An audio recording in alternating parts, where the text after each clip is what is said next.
Hi guys! Welcome to my YouTube channel. So, nandito tayo ngayon sa garden ng inay. Bisitahin po natin yung mga tanim nilang gulay. So, dito sa banda rito, ito ho ay mga upo. May upo sila. Ayan may bunga na siya Tingnan niyo ang bunga. Ayan. Pwede na daw to, kahit medyo maliit na ganito. Pwede na daw po itong i-harvest. Mas maganda naman kasi yung ganyang medyo maliit-liit. Tapos ayan, meron silang kamatis. Meron silang ito ang gusto ko dito.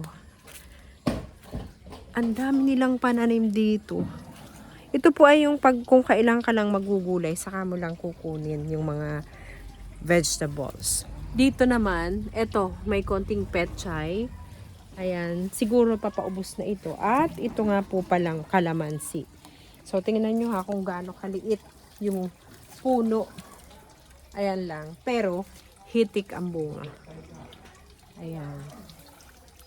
Ayan napakarami hong bunga niyan. Tapos, sa banda doon, sa kabila. Tingnan natin doon sa kabila. May mga balag nga po pala. Ayan ito yung dito gumagapang yung mga upo or kung ano yung mga tanim nilang gumagapang. So sa banda rito naman, ayan yung kamatis. Meron na siyang bunga. Tapos dito sa banda rito, ayan, ampalaya. Nako, ayan Nako, ito pa. Tingnan natin itong itong upo. Ayan. Diba? May kamatis, may upo, may ampalaya, may kalamansi, may petchay. Kumpleto. Kumpleto yung kanilang tanim dito.